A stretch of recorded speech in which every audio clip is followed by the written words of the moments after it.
দেখুন, ইস্টবেঙ্গলের কোচ কে হবেন, পরবর্তী কোচ কে হবেন, এটা নিয়ে প্রচুর চর্চা চলছে। অনেকগুলো নাম ভেসে উঠছে। আপনাদের আমি একটি নাম নিয়ে নয়, একাধিক নাম নিয়ে এর আগেও আলোচনা করেছি। সঞ্জয় সেন কিংবা পাঞ্জাব এফসির কোচ পানাজিওটিস ডেলম্পেরিস, হাবাসের কথাও এর আগে আমাদের হয়েছে। অ্যাশলে ওয়েস্টউডকে নিয়েও কথা হয়েছে। তবে আরও দুজন কোচের নাম, যার মধ্যে আমি এর আগেও একজনকে নিয়ে কথা বলেছি, সেই দুজন কোচের নামও ভেসে উঠছে। অস্কারের বিদায় বা অস্কার তিনি ইস্টবেঙ্গলের অফারে রাজি না হওয়ার পরে অনেকগুলো নাম নিয়ে ঘোরাফেরা হচ্ছে এবং ইস্টবেঙ্গলও চাইছে বা ইস্টবেঙ্গলের কর্তারাও চাইছেন যত দ্রুত সম্ভব তাদের হেড কোচকে ঠিক করে নিতে। তাহলে কিন্তু পরবর্তী কাজগুলো অনেকটা সহজ হয়ে যাবে। বিদেশি চয়ন থেকে শুরু করে তারা যে লিস্ট বানিয়েছে, যে বিদেশিদের কথা ভেসে উঠছে, ইতিমধ্যেই তো একজন বিদেশির সঙ্গে কনফার্ম হয়ে গিয়েছে। আপনারা জানেন যে পাঞ্জাব এফসির ড্যানি রামিরেজের কথা আমি বলছি, প্লাস হচ্ছে রশিদকে কনফার্ম করা হয়েছে। তো এইগুলো ছাড়াও আরও যদি কোনো বিদেশি নিতে হয়, সেই সমস্ত বিষয় বা ভারতীয় কোনো ফুটবলার যদি নিতে হয়, সেই জায়গাগুলোও রয়ে যাচ্ছে। কারণ অস্কার না করে দিয়েছেন তিনি ইস্টবেঙ্গলে আর কোচিং করাবেন না। তিনি হয়তো ইন্দোনেশিয়ার কোনো একটি ক্লাবে যাচ্ছেন। তো হোয়াট নেক্সট, অনেকগুলো কোচের কথা ভেসে উঠছে। এই মুহূর্তে আরও দুজন যে কোচের নাম ভেসে উঠছে, সেই দুজন হচ্ছেন অ্যান্টোনিও লোপেস হাভার্স, স্পেনীয় কোচ, এবং এফসি গোয়ার মানালো মার্কুয়েজ। মানালো মার্কুয়েজ দীর্ঘদিন তিনি ভারতীয় ফুটবলের সঙ্গে যুক্ত, এমনকি এই অ্যান্টোনিও লোপেস হাভার্স তিনিও দীর্ঘদিন ভারতীয় ফুটবলের সঙ্গে যুক্ত রয়েছেন। দুজনেই এই মুহূর্তে কোনো অ্যাসাইনমেন্টে নেই বা কারোর সাথে যুক্ত নেই। এফসি গোয়া ছেড়ে দিয়েছেন মানালো মার্কুয়েজ কিছুদিন আগেই মাত্র, এবং তার এবং এফসি গোয়ার মধ্যে একটা মিউচুয়াল আন্ডারস্ট্যান্ডিং হয়েছে। এখন এফসি গোয়ার অফার কিন্তু অস্কারের কাছেও রয়েছে। জানি না অস্কার কোথায় যাবেন, এফসি গোয়াতে যাবেন না কি মোহনবাগানে আসছেন, সেটা এখনও পর্যন্ত কনফার্ম নয়। অস্কার জানাবেন। তবে তার কাছে লোভনীয় অফার কিন্তু ইন্দোনেশিয়ার পক্ষ থেকেও রয়েছে, ইন্দোনেশিয়ার কাছ থেকেও রয়েছে, এবং তিনি বারবার করে বলছেন তার ক্যারিয়ারের জন্য যেটা ভালো হবে সেটাই তিনি করবেন। তো ইস্টবেঙ্গলের যদি কথা বলা যায়, অনেকে আমি দেখছি কমেন্ট করছেন যে অস্কার গেছে ভালো হয়েছে, ইস্টবেঙ্গল তার জন্য নাকি ইস্টবেঙ্গল দুটো টুর্নামেন্ট হাতছাড়া করেছে, ফাইনালে উঠেও বা সেমিফাইনালে উঠেও চ্যাম্পিয়ন হতে পারেনি। আমার বক্তব্য তাদের কাছে একটাই, আমি তাকে কমেন্টে ব্যক্তিগতভাবে আনসারও করেছি, কিন্তু তাদের কাছে আমার একটাই বক্তব্য, অস্কার না থাকলে ইস্টবেঙ্গল কি সেই জায়গাতে পৌঁছতে পারতো? এই ফাইনাল সেমিফাইনাল খেলার জায়গাতে পৌঁছতে পারতো? সুপার কাপে ফাইনালে উঠেছিল, তারপর হচ্ছে আইএফএ শিল্ডে ফাইনালে উঠেছিল, ডুরান্ড কাপে সেমিফাইনালে উঠেছিল। সেটা যদি অস্কার না থাকতো, সেটা কি সম্ভব হতো বলুন তো একবার? যেই জায়গায় কার্লোস কোয়াদ্রাদো ইস্টবেঙ্গলকে ছেড়ে দিয়ে গিয়েছিলেন, পরপর ম্যাচে হার ইস্টবেঙ্গলের, তো সেই জায়গায় এসে ইস্টবেঙ্গল টিমকে ঘুরে দাঁড় করানো, ড্রেসিং রুমের আবহ বদলানো, এটাতে গুরুত্বপূর্ণ ভূমিকা নিয়েছিলেন অস্কার এবং তার টিম। হয়তো অস্কার চলে গেছে মানেই আঙুর ফল টক, তিনি আর আসবেন না মানেই আঙুর ফল টক, এমনটা ভাবার কোনো কারণ নেই। প্লিজ এইগুলো করবেন না।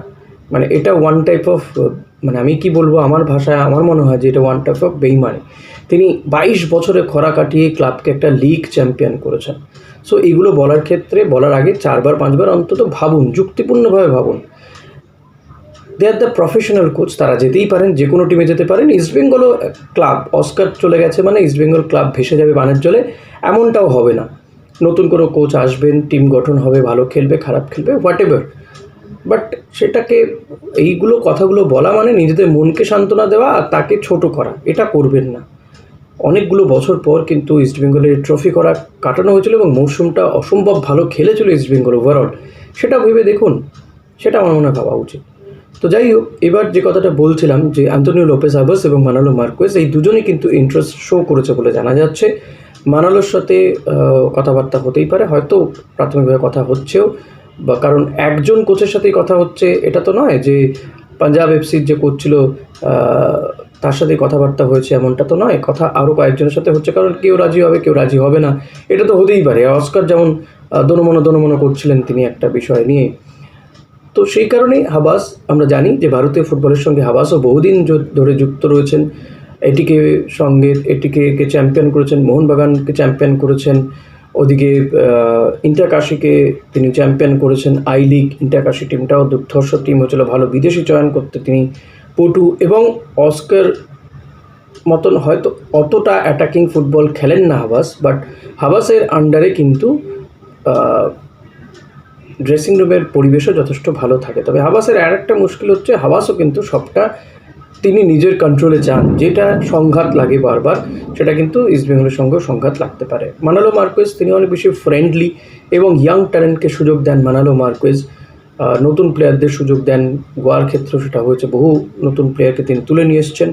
এফসি গোয়া বা হায়দ্রাবাদকে তিনি ট্রফি দিয়েছেন, এফসি গোয়াতে দীর্ঘদিন কোচিং করিয়েছেন। ভারতীয় ফুটবলের সঙ্গে অনেক বছর ধরে তিনি যুক্ত রয়েছেন এবং মানালো মার্কুয়েজ তিনি তো ভারতীয় দলের কোচও ছিলেন, যদিও সেই অধ্যায়টা আর ভালো যায়নি এবং এই মুহূর্তে তিনি এফসি গোয়ার সঙ্গে মিউচুয়ালি আন্ডারস্ট্যান্ডিং করে ছেড়ে দিয়েছেন পদটা। এফসি গোয়াও চাইছে তারা অতি দ্রুত নিজেদের কোচের নাম, পরবর্তী কোচের নাম ঘোষণা করতে। সব মিলিয়ে অনেকেই দুয়ে দুয়ে চা করছেন যে হয় হাবাস নয় মানালো মার্কুয়েজও কিন্তু আসতে পারে ইস্টবেঙ্গলের কোচ হয়ে।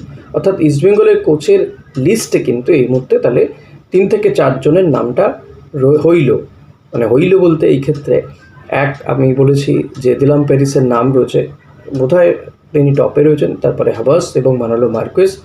সঞ্জয় সেনও কিন্তু র্যাডারে রয়েছে, এটুকু বলতে পারি, অনেক দিন ধরে রয়েছে। কারণ মনে আছে সঞ্জয় সেন ইস্টবেঙ্গলের একটি অনুষ্ঠানে তিনি বলেছিলেন, যেখানে ইস্টবেঙ্গল সম্মান জানানো হয়েছিল ইস্টবেঙ্গলের পক্ষ থেকে, তিনি বলেছেন ইস্টবেঙ্গলকে কিছু না দিয়েই এত সম্মান পেলাম, পরবর্তীতে কোনোদিন সুযোগ পেলে সুদে আসলে মিটিয়ে দেবো।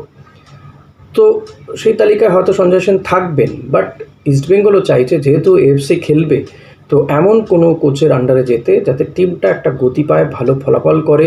কারণ সঞ্জয় সেন অনেক দিন এই ধরনের বিদেশিদের নিয়ে তিনি খেলানোর মধ্যে নেই। হয়তো তাকে দায়িত্ব দিলে তিনি নিঃসন্দেহে গুণী কোচ, তার স্ট্র্যাটেজি নিয়ে প্রচুর আলোচনা হয়, তিনি সামলে দিতে পারবেন। বাট যেহেতু ইস্টবেঙ্গলের কাছে সময়টাও একটা ম্যাটার করছে, অতি দ্রুত কোচটা বেছে নিতে হবে, সেটা আমার মনে হয় এই বিষয়গুলো কাজ করছে। অনেকগুলো ফ্যাক্টর নিয়ে দেখছি ইস্টবেঙ্গল, একটা তো বাজেটের একটা বিষয় রয়েছে, প্লাস হচ্ছে যে কোচকে নিয়ে আসা হবে তিনি যদি এএফসিতে কোচিং করানো একজন হন সেটা সুবিধে, যেটা আমি বলবো যে মানালো কিংবা এই হাবাসেরও একটা অভিজ্ঞতা রয়েছে। এইগুলো আমার মনে হয় ইস্টবেঙ্গল কর্তারা ভাবছেন। এখন কে হন শেষমেশ ইস্টবেঙ্গলের কোচ, এটাও কিন্তু একটা বড় বিষয়, বড় প্রশ্ন হয়ে দাঁড়িয়েছে। এই মুহূর্তে সমর্থক সদস্য প্রত্যেকেই জানতে চাইছেন who will be the East Bengal next coach. তো দেখা যাক কী হয়। এই ভিডিওটা এখানেই শেষ করছি। ভালো লাগলে লাইক, কমেন্ট, শেয়ার করবেন। আপনাদের কী মতামত, আপনারা কাকে চাইছেন সেটা অতি অবশ্যই আমাকে কমেন্ট করে জানাবেন। আমি তো অনেকজনের নামই আলোচনা করছি আমার এই ভিডিওগুলোতে, সো প্লিজ আপনারা একটু জানাবেন কী হতে পারেন পরবর্তী ইস্টবেঙ্গল কোচ, আপনাদের কাকে পছন্দ এবং কেন সেটাও একটু জানাবেন কমেন্ট করে। Thank you.